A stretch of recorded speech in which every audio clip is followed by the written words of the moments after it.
Good evening, good evening, good evening, everyone.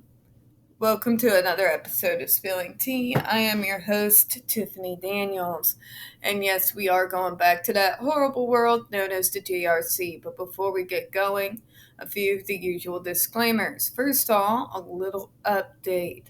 So, you all know about the fact that Paul has not been able to walk for quite some time now, since about around Thanksgiving, right? Well, finally, it got to the point that he had a little bit of an accident on the bathroom floor, so I forced his ass into the hospital and called an ambulance on him today. Get this. This is my level of irritation right now. So, apparently, what the issue was is that he was very low on hemoglobin due to his adrenal disease. So, they're needing to do a blood transfusion. Now, folks, I'm not saying that's minor in any way, but compared to some of the crap I have forced this person into the hospital over, yeah, it is. I've literally made him go in when all his major organs were shutting down in alphabetical order. The fact that I know that it was a transfusion that he needed and that this could have been dealt with all the way back in November and all the stress of having to take care of him full time, plus work a full time job, aggravating. Not really his fault. I'm not blaming him. I'm just voicing my frustration right now. I'm just kind of airing it out because you guys are kind of the people that I vent to. It could have been dealt with already. So I know he watches a few of these videos. So, Paul, next time we have issues like this, we're not going to wait for months on end again, now are we? All right.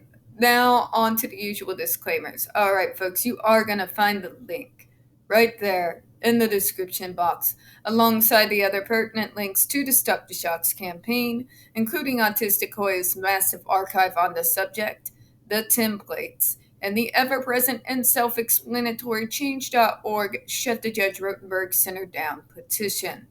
Now, folks, when we talk about the JRC, you're going to hear vivid descriptions of and catch clips of surveillance footage of peoples with disabilities being tortured and abused. If you got young children present, please use your headphones, all right? Now, obviously, I've been running like a chicken with my head cut off since 2 a.m. in the morning. I am exhausted, folks, so if I stumble over any of my words this evening, my apologies in advance. If you must know, yes, my stress/nighttime tea is heavily dosed with distress stuff. I got all kinds of extracts in there. Just saying. Alright, so 12.2 Annual In-Service Training Plan and Calendar. Yay. More shit. The private special education program develops and implements a written plan for staff orientation and training that is consistent with the needs of the student population, appropriate to the role of each staff member, and provides on average at least 2 hours per month of relevant training for all staff, including non-professional staff, child care workers, direct care staff on all shifts. Staff input on training needs is elicited and considered. Oh, fuck me. You really think 2 hours is enough? Jesus Christ, they have to go for a week. Count it, folks. A fucking week out here. 2 hours? So you're going to give them 3 weeks of training and then 2 hours of extra training per month, and we're going to call it good? Especially for direct care staff? Are you outside your goddamn mind? You sit there and continue to tell us that these guys are the worst of the worst, yet you consistently undertrain your staff, and then your state is going to blow smoke up my ass and tell me that, oh, I don't know, that it's sunshine and rainbows. It's ridiculous. It's a joke. Moving on. The following topics are required in-service training topics and must be offered annually to all staff providing direct care services to students. Reporting abuse and neglect of students of the Department of Social Services 51A and Disabled Protection Commission.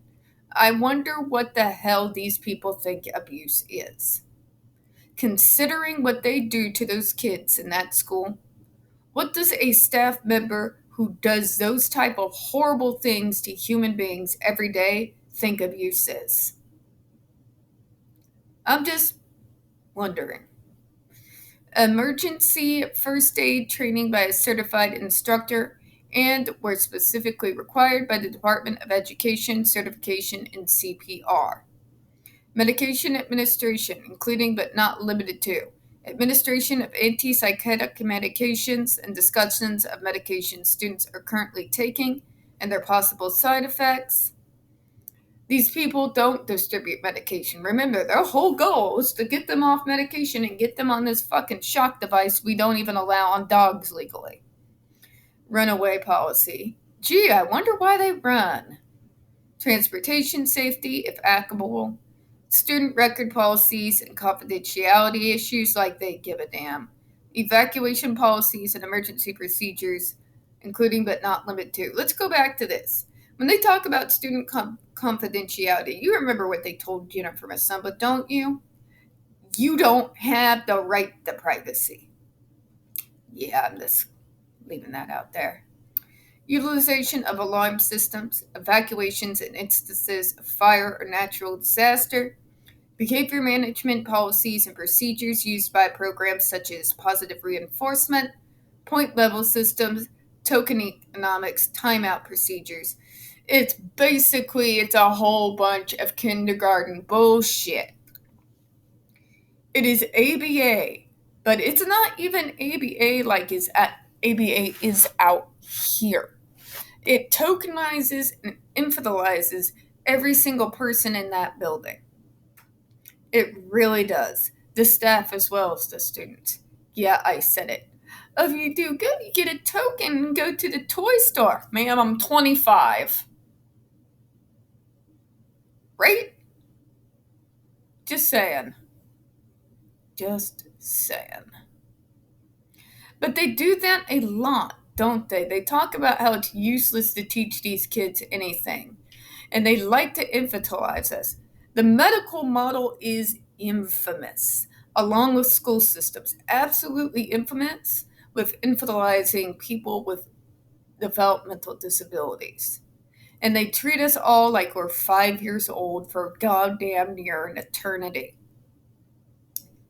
It happens even in the best of situations. But this here, this is the condescending kicker, isn't it?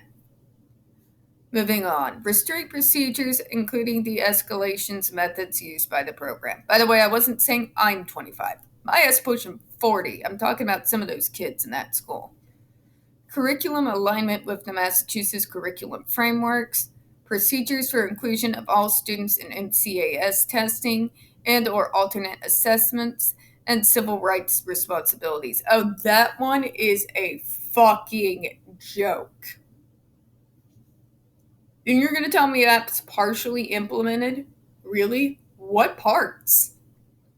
You think a single civil right of any single student in that school is respected? Bullshit. If their civil rights were being respected, they wouldn't be put on a fucking shock device that shocks them at just below the lethal limit multiple times a day. They wouldn't be food deprived, sleep deprived, have to earn every single bite of their supper with a correct behavior to the point that the food becomes cold, unappetizable, and even not safe anymore. I'm going to go ahead and close it out because obviously I'm in the mood today. We don't get very many views on this channel, and the few that we do get do tend to get removed from time to time. So folks, please don't forget to hit that like button, hit subscribe, and don't forget to hit the comments. I do appreciate your time this evening. And as always, we here at Smelling Tea hope you have a good one. Bye-bye.